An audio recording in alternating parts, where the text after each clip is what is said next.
Mark Twain Selected Works. Jim Smiley and His Jumping Frog, Part 2. Well, this year Smiley had rat terriers and chicken cocks and tomcats and all them kind of things, till you couldn't rest. And you couldn't fetch nothing for him to bet on, but he'd match you.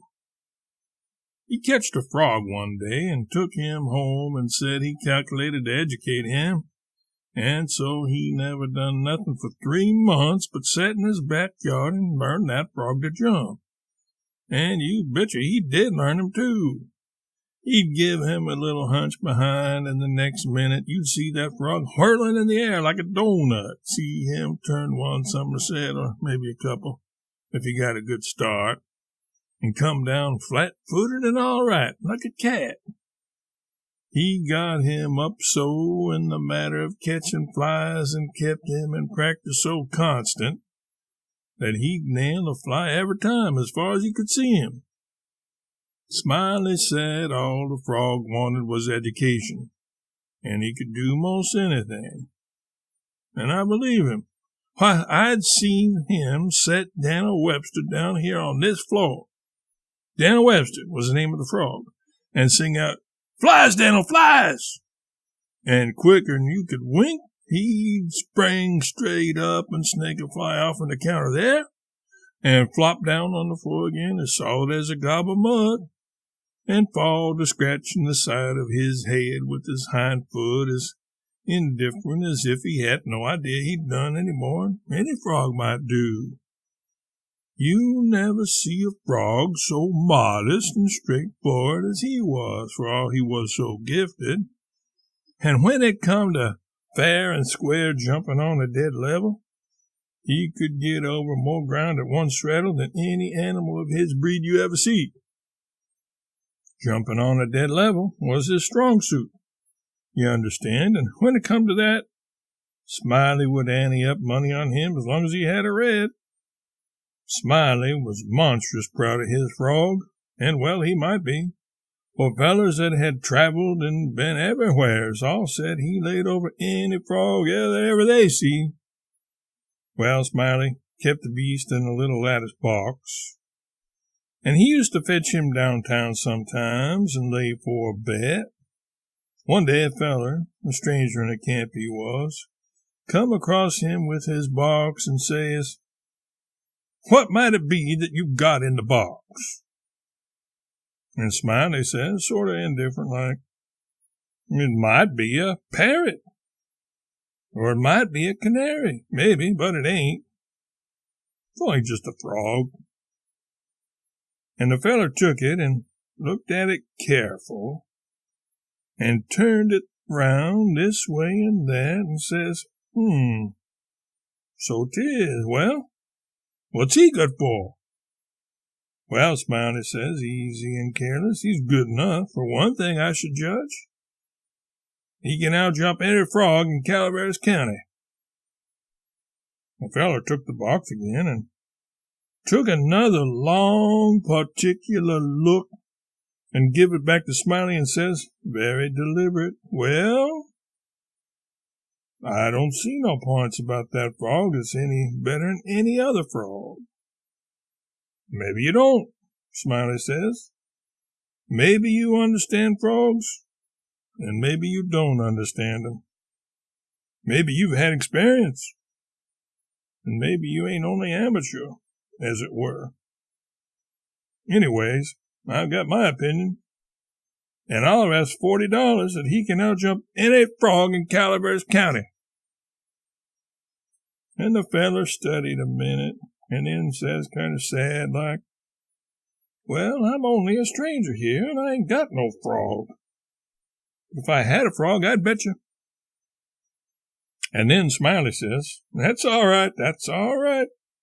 If you'll hold my box a minute, I'll go and get you a frog."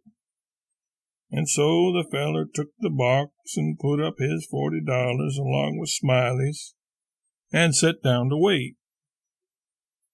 So he sat there a good while thinking and thinking to hisself, and Then he got the frog out and prized his mouth open and took a teaspoon and filled him full of quail shot, filled him pretty near up to his chin, and set him on the floor.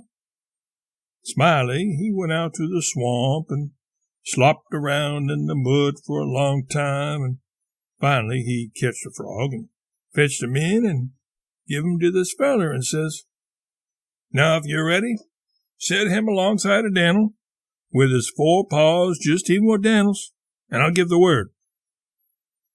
Then he says, 1, 2, 3, jump! And him and the feller touched up the frogs from behind, and the new frog hopped off lively.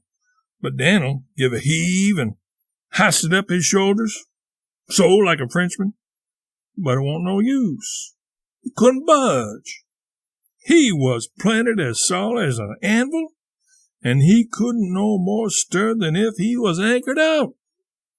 Smiley was a good deal surprised, and he was disgusted too, but he didn't have no idea what the matter was, of course.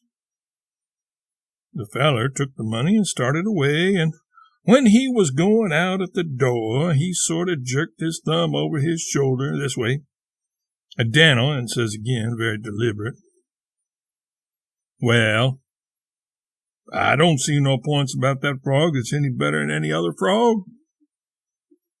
Smiley, he stood scratching his head and looking down at Dan'l a long time, and at last he says, "I do wonder what in the nation that frog throwed off for. I wonder if there ain't something the matter with him. He 'pears to look mighty baggy somehow."